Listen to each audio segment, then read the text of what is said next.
Good morning. Not really sure how I'm gonna do this. I don't know if I'm making this video for my vlog or for my new channel about my noodles. My new channel about my noodles is called The Noodle System. So I think I will be posting there more often when I want to just talk to the general public about the noodles. You know, the d.i.d community about the noodles, whereas maybe I'll just keep this channel for when I'm emotionally dysregulating and want to calm the heck down. It's my vlog, right? It's my personal video journal. So, hello. I just wanted to get on here real quick before I get to work. I'm on my way to work. And one of the most impressive things that just came to light that I just recalled was all the times I've ever gone into a psychiatrist's office or a therapist's office. It's typically the psychiatrist. Okay, so when I go to a psychiatrist's office, they usually have me talk about... Sorry, just dropped you.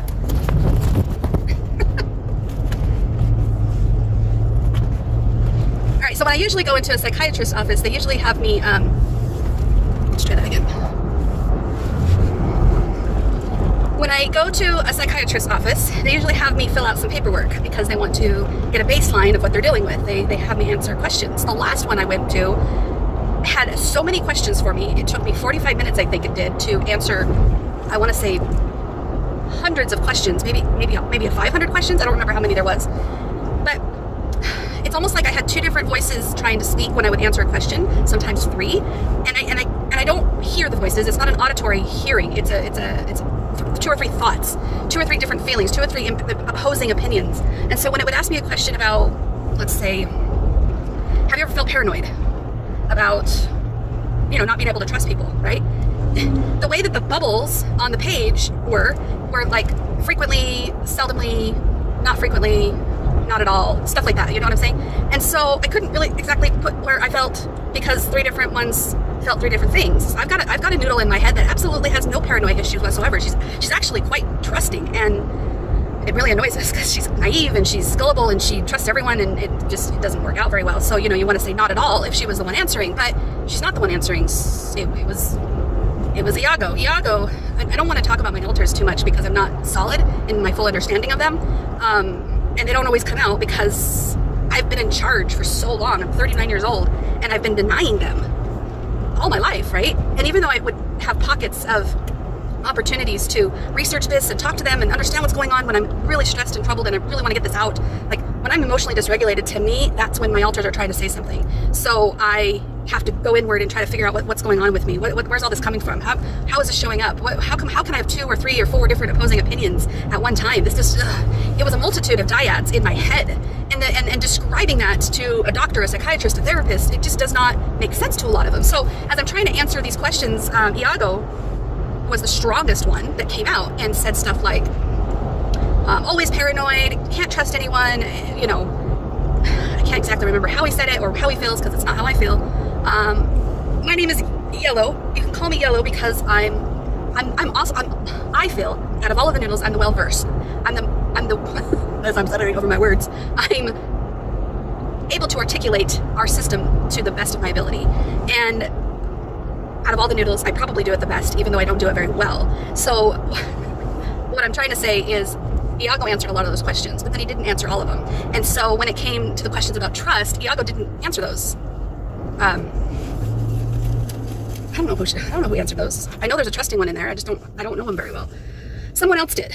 And maybe it was me. I don't remember. I just remember the answers being all over the place. And one of the things that the psychiatrist said, and I said it in one of my vlog videos, was that he didn't trust that I was legit. He thought that I was grasping for something or faking. I don't know how he said it. I'm gonna have to go back and look at that video. But it really, really surprised me and also frustrated me because he doesn't take a look at all these questions and ask me specifically, why did you answer this like this, but then you answered this like this? So if one question says that I can't trust anyone, but then another question says I trust everyone, for example, right? Talk to me about that. Tell me why they don't match up, why they don't line up. Talk to me about what's going on with me instead of just assuming that I'm all over the place or faking, is how he put it. So I intrigued him enough because he didn't believe I was faking it, but my answers appeared that they were. Not faking d.i.d or anything. That's not what the evaluation was for. The evaluation was specifically just to get a baseline of where I was, to understand where I might fall, right? And 500 questions, 45 minutes later, you know, all that time and all that energy, and I was exhausted afterwards.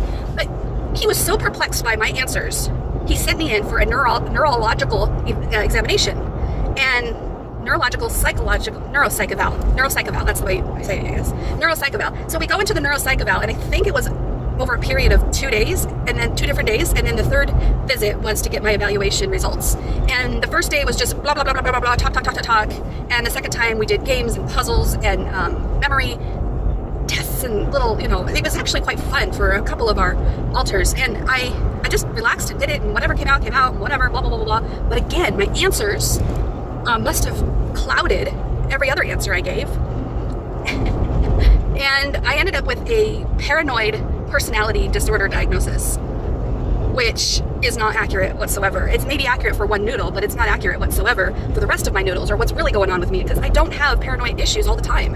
It's only when that noodle comes out, and that noodle doesn't come out very much at all, except in my own head. He's constantly paranoid about what I'm going to do. Constantly. I'm always hearing him. He's really loud and annoying. He's a parrot now. An annoying parrot is how I've pictured him. He's just not even worth anything anymore. I'm trying to make him not worth anything, can you tell?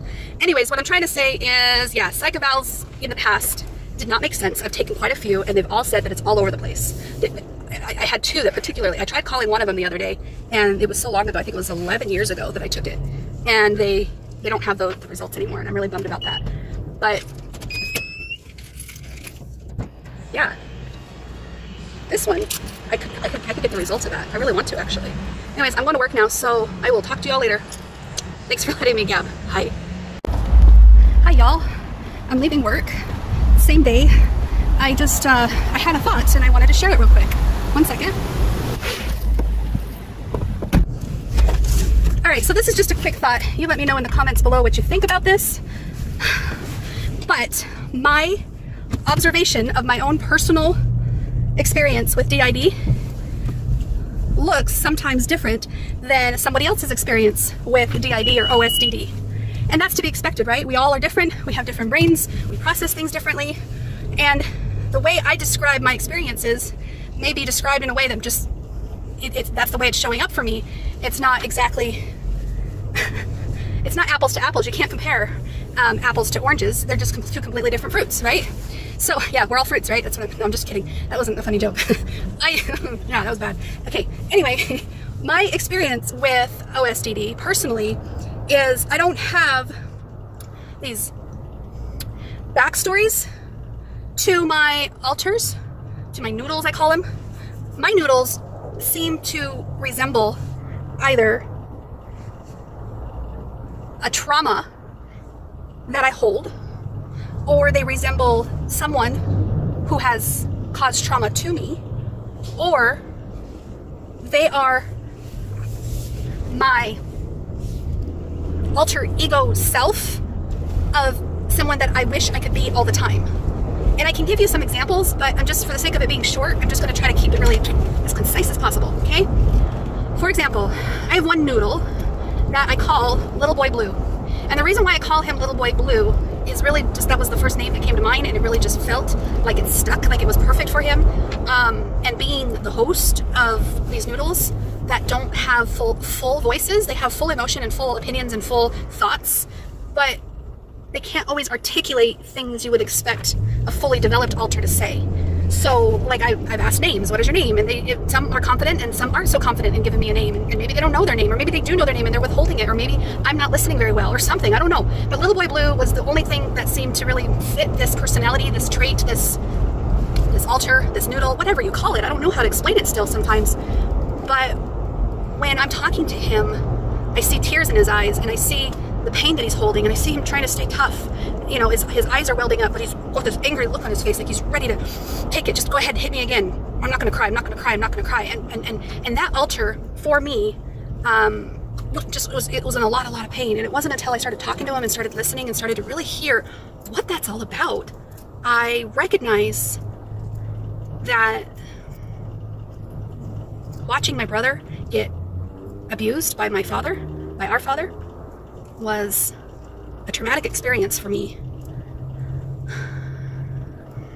He wasn't sexually abused, and I wasn't physically abused. And even though my brother should be the one that holds trauma with his own abuse, I'm holding trauma for him.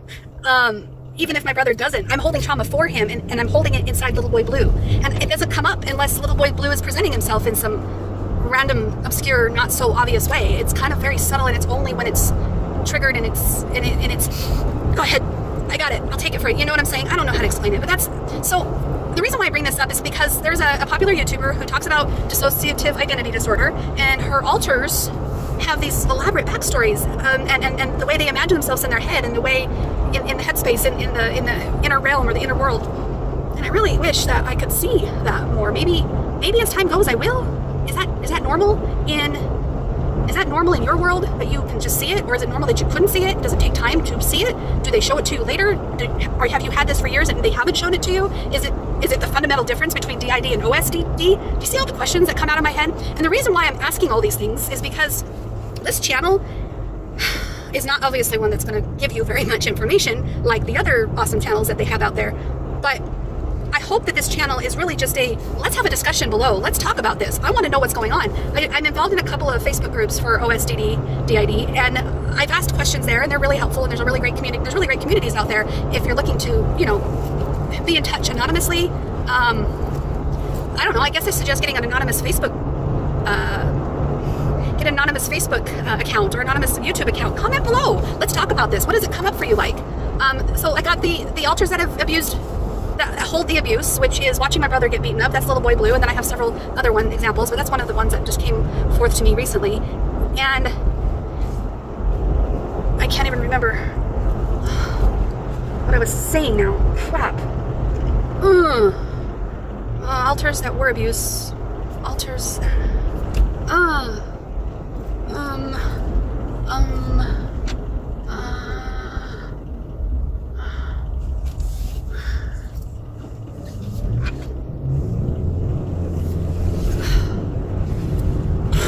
This is what happens often.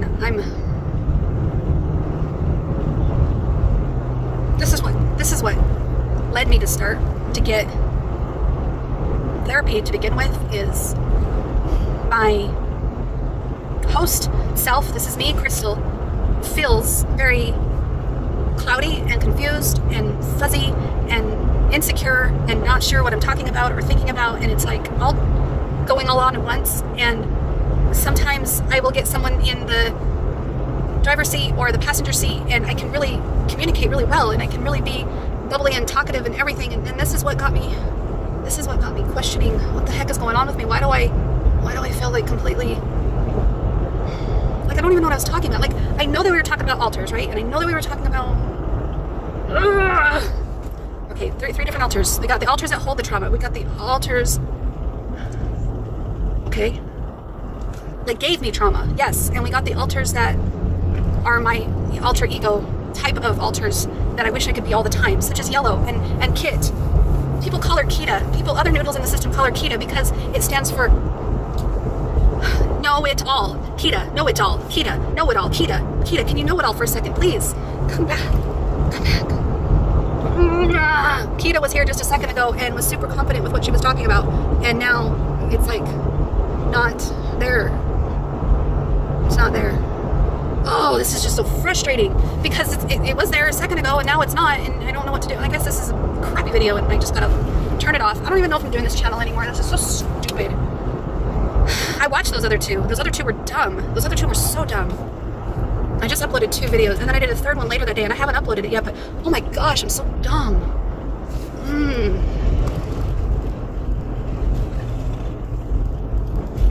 Hi. If you give a shit, please let me know, because I'm fresh out of ideas and I don't know what to do. I don't know what to do. Okay, we're fine. We're gonna go home now, and we're gonna be fine. We're gonna be fine. We're fine. Talk to y'all later, guys. We're fine. Hi. I am alright. I did not mean to post that publicly. You're probably wondering, what the heck is she talking about? Your last post you sent to me on Thursday, and you mentioned that I posted that I was yelling, and Matthew asked me to calm down. And that boy is so right, and I feel such a bad mom, and I feel like even a worse mom that I posted that publicly. There is no such thing as accidents. I felt so humiliated that I let the All of Facebook see that. I took it down as soon as I realized that I posted it. I mean, I didn't take it down. The only people that commented and saw it are the ones that I left it up for. Scratch that. There's probably a lot of people that saw it but didn't comment and didn't like. So if they didn't comment and they didn't like, then they can't see it now. I'm snacking on something real quick because I'm starving. Anyway, I used to post publicly every day about my things I was grateful for. And I don't think that's a bad idea to post something you're grateful for every day when you know I've been doing that for years. But I've been suppressing a lot of things. And it doesn't serve me to deny who I am. Because I'm not just a bunch of positive things. I'm not just a bunch of grateful things. I'm also the light at the end of the tunnel. And I can't get to the light at the end of the tunnel if I refuse to talk about the tunnel, if I refuse to look at the tunnel, if I refuse to admit there's a tunnel. Does that make sense? Like, to only focus on the sunshine all the time and not talk about the hard stuff.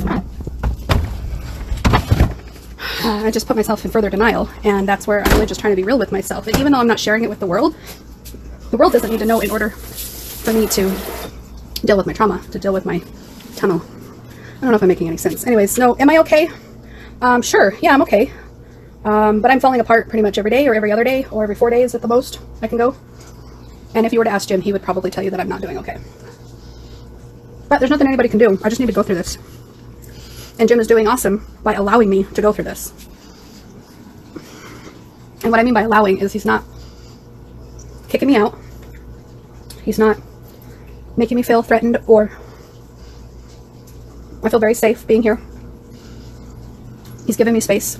He's letting me cry it out by myself, or to him, or by myself mostly. And he's not making things harder by by getting jealous or insecure. He's letting me just fall apart. Because I'm finally looking at the darkness. And you can't see the light until you've experienced the darkness.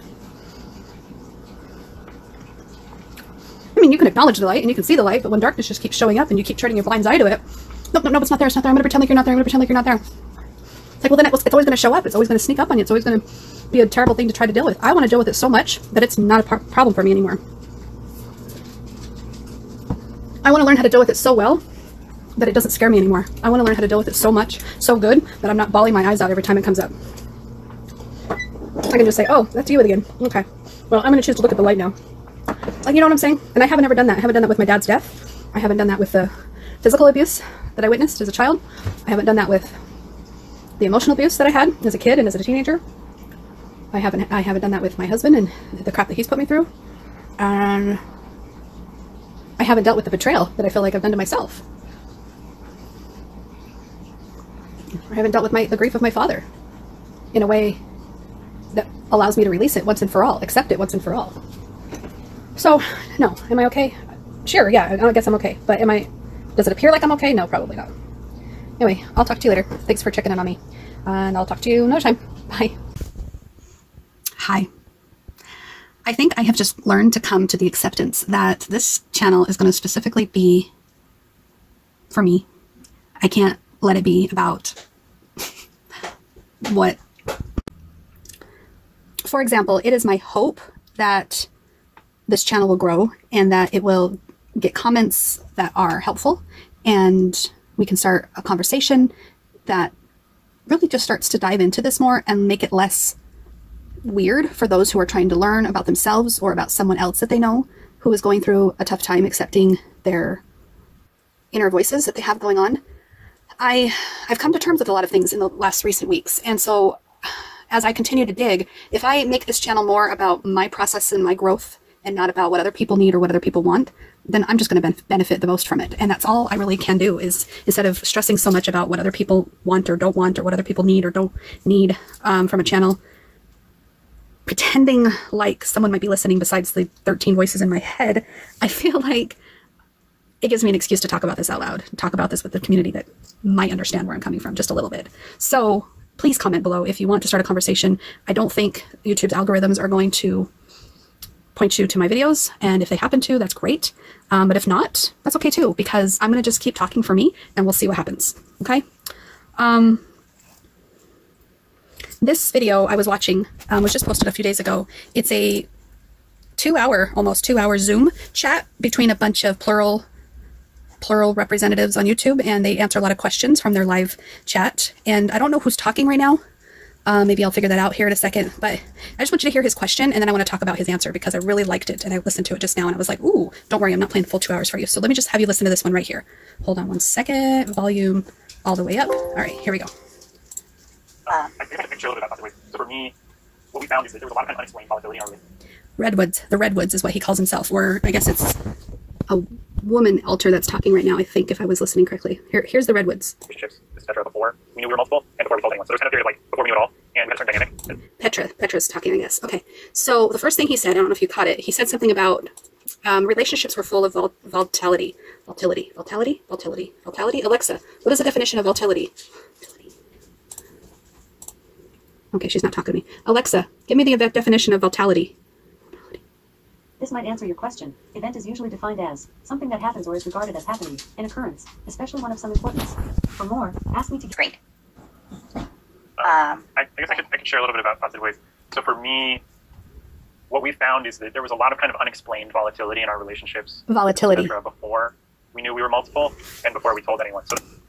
So that's the first thing I wanted to agree with. There was a lot of volatility in my marriage before I came to terms with the multiple concept, the whole multiple acceptance of it. I've been studying it forever, but I kept shutting myself down. So I love what he said right here. Let me have him finish. Hold on. So there was kind of a period of like before we knew it all, and we had a certain dynamic. And then there was once we found out, a lot of things just made sense. Like why our energy levels were certain ways in the past, why certain things would upset us.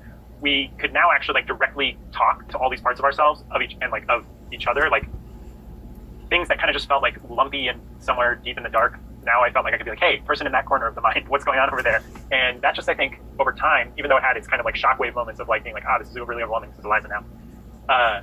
We were like able to at least explain how it works. I think once you just, the simplest thing is the truth at the end of the day. And once you start being able to share the truth, even if it feels outlandish and really complex, it rings true for others, at least the people who matter. And that sense of truth and understanding builds deeper connections. I feel closer to people. I also feel less afraid of myself because I am more predictable. I understand my landscape, the landscape inside this body of different people and dynamics and relationships. And so I can communicate my needs more effectively in relationships, I think, than I could before, because I actually understand my needs because there's different folks advocating for different parts of needs. And it can still be hard, but I think we're definitely just I think one thing that a lot of people miss is that as systems figure out how to live together, their life can often be more stable than their life was before they knew about each other or knew exactly what was going on. So I think just being happier has made us be in better relationships. So the thing that I really identified with what he said, and it was really the only thing I was going to say on here, I promise I'm going to stop this video soon, is that the toxic levels that my marriage got to was so very traumatic for me that I was unable to cope, and my emotional dysregulation was so severe to the point where I felt like it further fragmented whatever was going on inside. But the thing that was further fragmenting myself was not allowing my inner voices to speak, not allowing my truth to ring true, and pretending that they didn't matter because they weren't what my husband wanted of me, and they weren't what my mother-in-law wanted of me, and they weren't what my family wanted of me, or what my kids wanted of me, or even what I wanted of me. And what I wanted of me was to match what other people wanted of me. But once I said, screw you all, I'm just going to be who I am. And as soon as I started doing that, it was like opening a bird cage, and everybody started flying out. Everybody started to just be free to be who they were. And it scared me. Yeah, it scared me because I'm like, oh, you want to be single? Do I want to be single? I don't want to be single.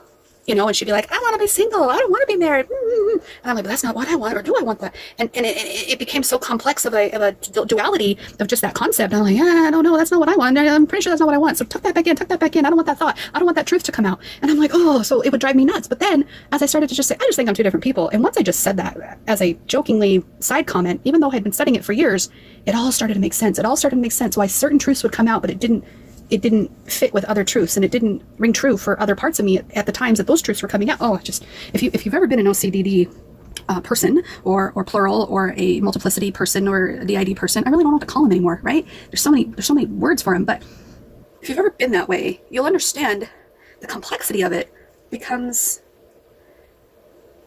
crippling in itself until you just start letting them be. Let it be. Let it be. Just let it be. All of them, right? I'm starting to sing, so I better let y'all go because I don't know which noodle that is, but we're still trying to figure this whole thing out. So stay tuned if you want to watch me figuring out who I am, figuring out who all of these are, figuring out all my noodles. Yeah, this is going to be a uncovering of the mind, really. I'll talk to y'all later. Bye.